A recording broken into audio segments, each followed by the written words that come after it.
This is the Washington Times front page for Thursday, September 9th, 2021. Thanks for joining us. I'm George Gerbo. The front page is brought to you by First Liberty Institute.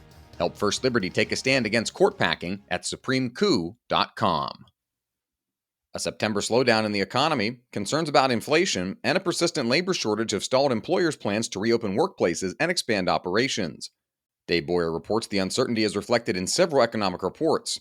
New hirings in August totaled just 235,000 jobs. That's down from about 1 million each in June and July. The Labor Department also reported the number of job openings hit a record 10.9 million in July, even as employers offered higher wages and bonuses. The National Federation of Independent Business set a record share of small business owners, 50%, said they had vacant positions in August. That's the largest figure since 1986. American groups and charities have received an overwhelming response of donations and help for the tens of thousands of Afghan refugees coming to the United States. Stephen Dinan reports charities and resettlement agencies say they've been overwhelmed by the response, with offers of open arms, leads on apartments, and a flood of supplies. In Northern Virginia, Catholic Charities of the Diocese of Arlington posted a wish list of needs on Amazon, and everything was purchased and donated within hours. And Adventist Community Services of Greater Washington received so many donations of toiletries they've had to halt drop-offs because organizers needed time to process the items. About two-thirds of Americans polled by The Economist and YouGov say the U.S. should give asylum to those who helped American and allied forces and organizations in the 20-year war. Staying in Afghanistan, the Biden administration's widely panned handling of the U.S. withdrawal and its thoughts about working with the Taliban have prompted many traditional U.S. allies to question whether they want to continue following Washington's lead. National Security Team leader Guy Taylor reports the chasm is most evident in Western Europe. Defense ministers from several of America's closest allies, including Germany and France, spent much of last week openly discussing proposals for a pan-European defense force that would depend far less on U.S. support. As for countries in the Middle East, Pakistani Ambassador Assad Khan told Guy his country will remain a key player in the U.S. counterterrorism campaign in Afghanistan. Khan said Pakistan shares a common goal, preventing a Taliban-ruled Afghanistan from once again becoming a safe harbor for terrorist organizations such as Al-Qaeda and the Islamic State.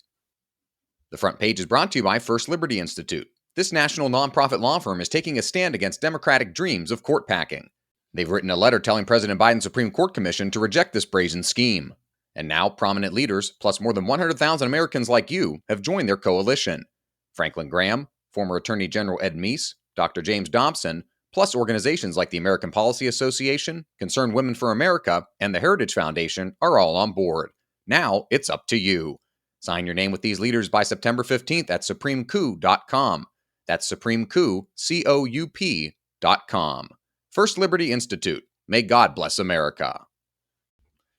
After the stark, jarring images of NFL games played in empty or near-empty stadiums last fall, the return of noisy, cheering fans is one step toward normalcy. But it would be a mistake to assume everything is going to be the same way that it was. Sports reporter Matt Paras previews the stakes and season as the NFL kicks off its 2021 campaign.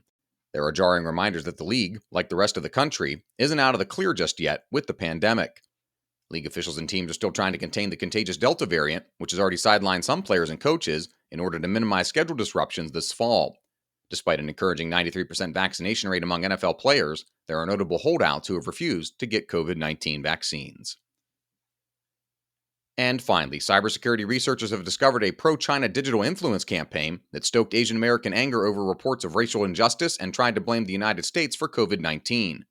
Ryan Lovelace reports cybersecurity firm FireEye uncovered the operation, which used at least 30 social media platforms and dozens more websites in several languages. The researchers didn't identify China's ruling Communist Party as the culprit, but linked the digital propaganda campaign to China-based accounts that Twitter took down in 2019. Find all of today's front page stories at WashingtonTimes.com/frontpage or on the Washington Times app, and follow the Front Page podcast for free on all of your favorite podcast platforms. Just search Washington Times. For the Washington Times, I'm George Gerbo.